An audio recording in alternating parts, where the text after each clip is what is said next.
Okay, so my metal tube has arrived and I'm at the stage of getting it all put in, and this is the end that will go in the generator. I've cut a little slot in there just so the tube can sort of crimp onto the exhaust, and I'll use the exhaust paste on there, and the other end I'll go into here like that.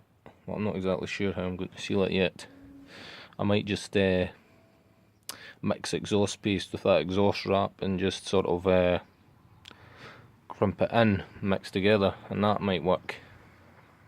But I'll take this off just now and put my longer tube on. Here's basically what I've done so far. I've just applied it directly from the tube all around this, and I'll wrap the exhaust wrap around there, just like a turn or so, and then I'll cover the exhaust wrap in paste, and then I'll clamp it all together, and that should provide a good enough seal. And underneath each turn I'm just putting more paste just so it's getting a good seal, and then I'll cover the whole outside of it in paste and then put it in there.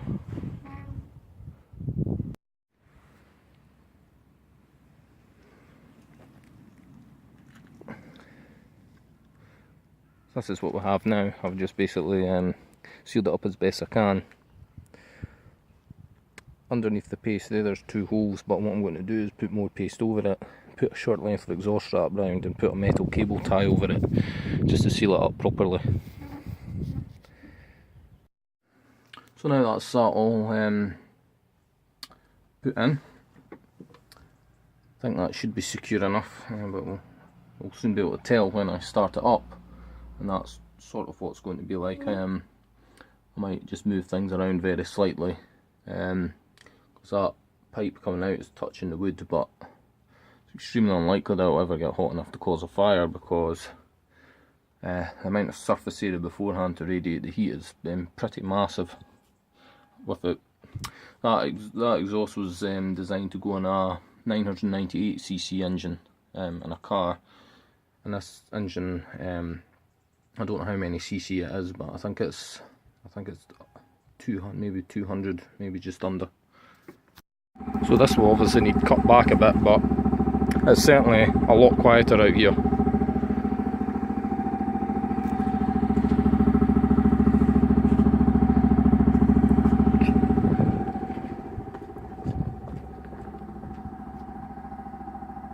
I don't think that would cause too much disruption running all night during a power cut.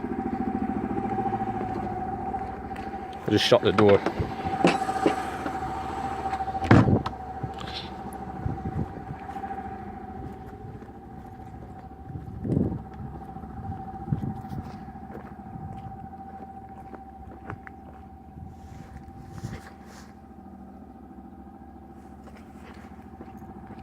I don't think that should be a problem.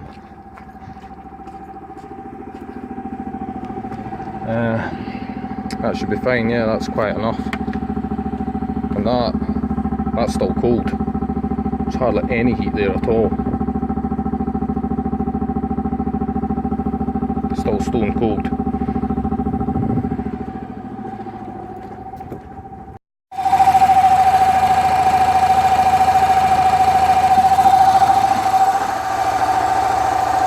Just now I've got it powering the grid tie inverter, so I'll switch that off and see what the voltage goes to.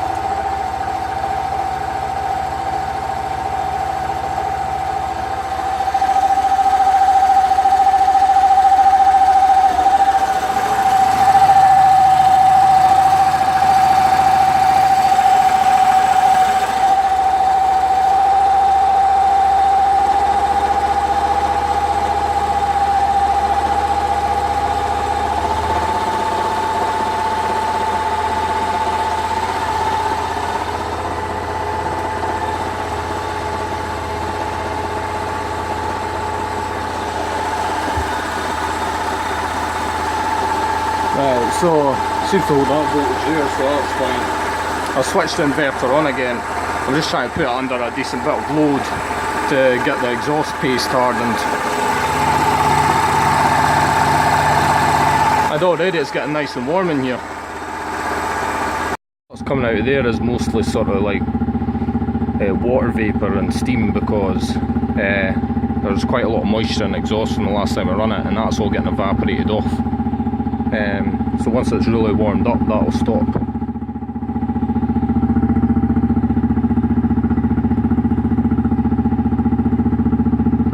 So I'll have to do something with this, like maybe make it, I don't know, maybe put some sort of rain cover just over there to prevent water getting in the shed. But it's certainly a lot quieter. So that's had a good run, and I'm satisfied that it's working well, but these watt meters are just pish. I've had loads of them fail. This one, the screen just flickers and it sometimes just goes off. But I've got 1300 peak watts, and it doesn't measure the watt hours correctly either. It measures them too slowly, so it's like it says there's a lot less than has actually been produced. But I think that'll be all the paste hardened. And it is quite nice and warm in here. I think maybe the next thing to do would maybe have a cold air feed coming from outside into the filter box, because the engines do work better when they've got colder, denser air going into them. But it never overheated anyway, so that's pretty good. So I'm now satisfied that this is all working okay. Another observation I found is that this regulator here, if it's upside down, it doesn't work properly when the engine's running at low speed, so it's best to keep these in an upright orientation like this. Another thing I've noticed is water sometimes drips out the bottom of this, and that's just due to the water vapour of the combustion of the fuel condensing inside the colder exhaust there, and that can't be helped really. I haven't had this running too long, but it's all running okay. I just need to make some final connections, something more permanent, maybe just a short run of cable just directly into the batteries. But I also need to get some sort of throttle controller sorted out, because it'd be good to have this running automatically somehow, but I need some sort of program run on a microcontroller where if the battery voltage is below the fully charged voltage, which would be 29.7 normally, or 30 if it's really cold, if it's below that, this servo would push the throttle this way to get it running at full power, and as it approaches the fully charged voltage it would ramp back just to the lowest setting, just to hold it at the fully charged voltage. But the problem is I just do not know how to do that at all. I've got very little experience on microcontroller programming, so I think I might be pretty much stuck with that one. The only thing I can do at the moment is just set it up so it's running at the fully charged voltage under no load, or just a little bit above, and then load it down, but then I only get a few hundred watts that way, so that's not ideal either. Or another alternative is just putting a standard 24 volt alternator on it, but those are extremely expensive. But yeah, I'm happy with it just now. I reckon with it powering the house and everything off the large inverter that I've got, it should be fine.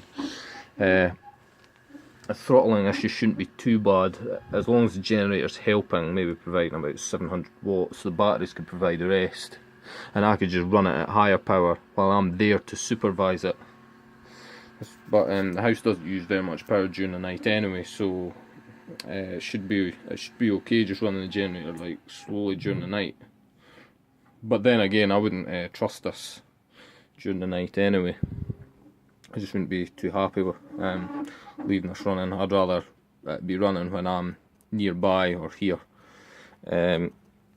But anyway, I need to get some proper LPG hose, because this is really not intended for LPG use, although it works, so to get the proper stuff. There is just one final thing that I would like to mention, and this is quite important.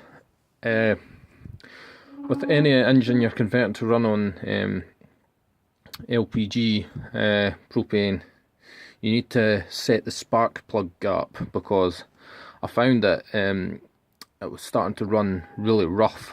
It was misfiring, so I went in and set the spark plug gap to 0.5 millimeter, and I also just filed just a little bit on the tip of the spark plug as well, because there's a little bit of ragged metal hanging off it. So I cleaned that up, and I just had it running there. It was running reasonably well. Let's just give it a try and see if it runs that well again. I'm just plugging in the starter.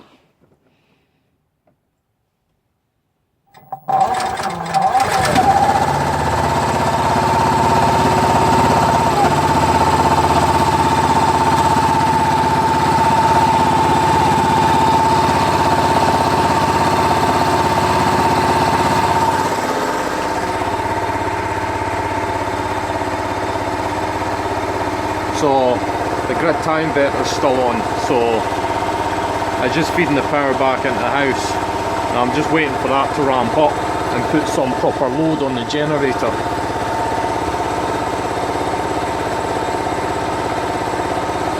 It's taking its time though.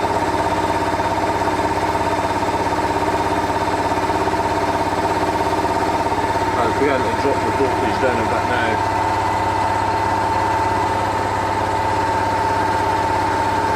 So that's the current draw of the grid tie inverter. That'll go up to about 25 amps. But it's now running really nicely.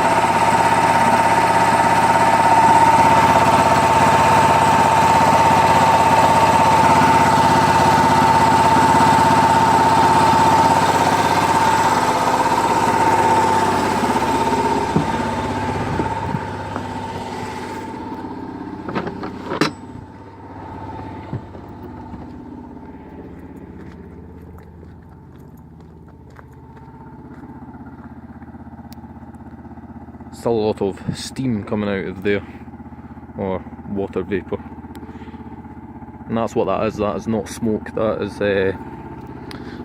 just condensation.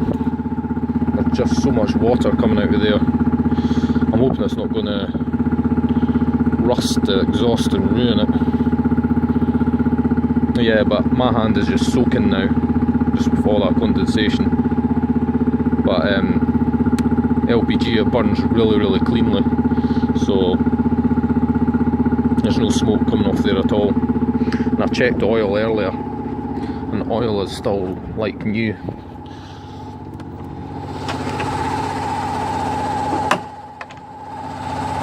It's a bit of a shithole in here. It's new cleaned.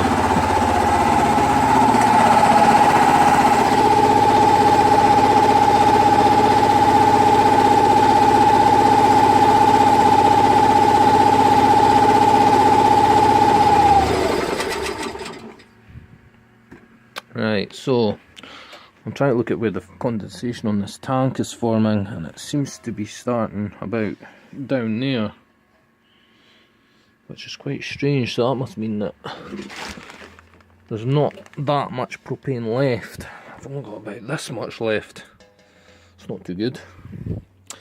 But also this little tank here is full of propane too, which all came out of this big tank.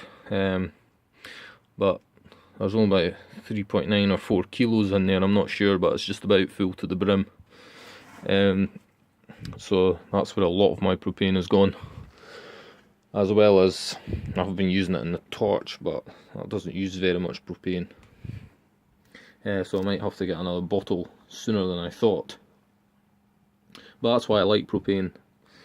It lasts as long as the container that it's stored in. It never goes off. But petrol, it will go off. But we've never had a power cut so long that petrol going off is going to be an issue anyway. But I just like the propane better. It's very versatile. Could be used as a refrigerant and as a fuel and lots of different stuff. So that's it pretty much all set up, and I just need to figure out some sort of throttle control system that's automatic, plus a high voltage cutoff, which will cut the power if something goes wrong and it goes wide open throttle and the voltage of the battery goes much above 30. So thanks for watching, and that's all pretty much installed.